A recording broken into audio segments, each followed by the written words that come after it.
Hi folks, welcome to another World Religions video. This time we're going to be talking about Buddhism. So, when you talk about Buddhism, there's no way to not be talking about Siddhartha Gautama, aka Buddha, who is, as you can imagine, the founder of Buddhism. So we're going to be watching a short animated clip on this in class, but I just want to give you a little bit of background knowledge now so that you have some understanding of who he was. So, as the story goes, he was the son of an Indian war king. He lived a very privileged life. He had all the things he wanted, lived in this huge palace, women, money, gold, whatever he wanted, he had. But he found himself to be quite bored with that lifestyle, and he didn't seem to like this protected life that he was living. So he ran off, and he was in search of understanding. And over time, he became a monk and lived in a monastery and was really searching for the understanding of life. And over time, he was able to become the enlightened one, which is what the word Buddha actually means. And so, through him and his teachings and his lifestyles, came the religion of Buddhism. With Buddha, there are four noble truths. The first one is that life is all about suffering. There's going to be suffering in life. It's there. You're always going to be suffering for something that you need, something that you want, and we just have to figure out how to deal with it. The second noble truth is that there is a cause to our suffering. Something is causing us to be this way, whether it's something that we lust after or something that we strive or desire. There's always going to be something that's causing us to feel this suffering. And with all this suffering, there's also a truth that there is always an end to our suffering.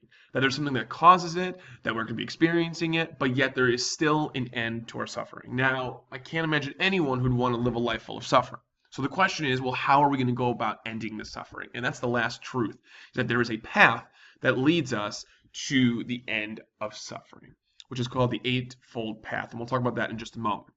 But the idea is that life is an unquenchable thirst, meaning you're always seeking pleasure. You're always seeking something. You're always missing something that you really want. But this pleasure, and it's not so much that in Buddhism that pleasure is denied, they're just telling you not to go after it. It's just fleeting, meaning you'll have pleasure for a while, but then you'll always want something more. Or what gave you pleasure for a little while will stop giving you pleasure later on. And so the idea is it's not forever. And so you need to seek understanding and enlightenment, which will be forever. And so it's not so much that they tell you to deny it, it's just that you shouldn't strive for it because you'll never be satisfied with what you have. So I mentioned that eightfold path, and they all start with the word right, obviously, meaning the accurate or the true way of doing it. And so there's 8 concepts: the right understanding, the right thought, the right speech, the right action, right livelihood, right effort, right mindfulness, right concentration.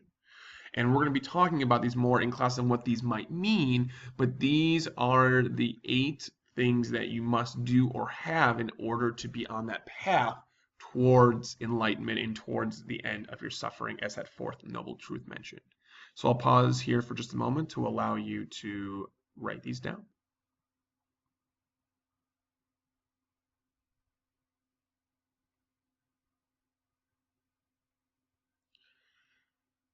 Like Hinduism, karma also has its sense of karma. Like Hindus, Buddhists also have the sense of karma. And so it's similar to a degree, but not quite the same. So let's look at some of those differences. In Buddhism, karma is about positive or negative. If you have positive karma, you're going to be reborn into what's known as the fortunate realms. And those are 3 options: a demigod, which is sort of a minor deity, a minor holy spirit, not quite a god, but a minor god, a god itself, or man, which to Buddhists is the highest realm that you can fall into. So if you do a lot of positive karma, that's the realm that you'll find yourself in. And again, these are known as the fortunate realms. On the other hand, if you have negative karma, you're going to be reborn into unfortunate realms. So either animals, ghosts, or even hell.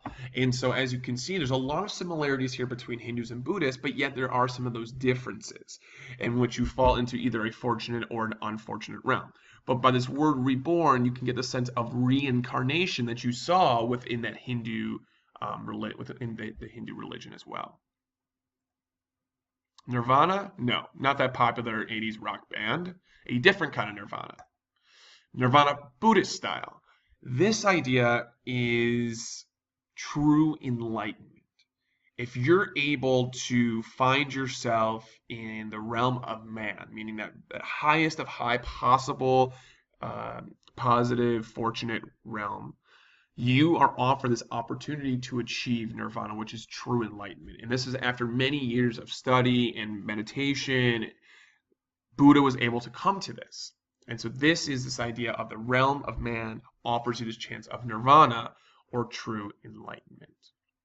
And that's it. Very short video for this one. So I hope you've enjoyed our discussion of Buddhism, and we'll be talking a lot more about it in class.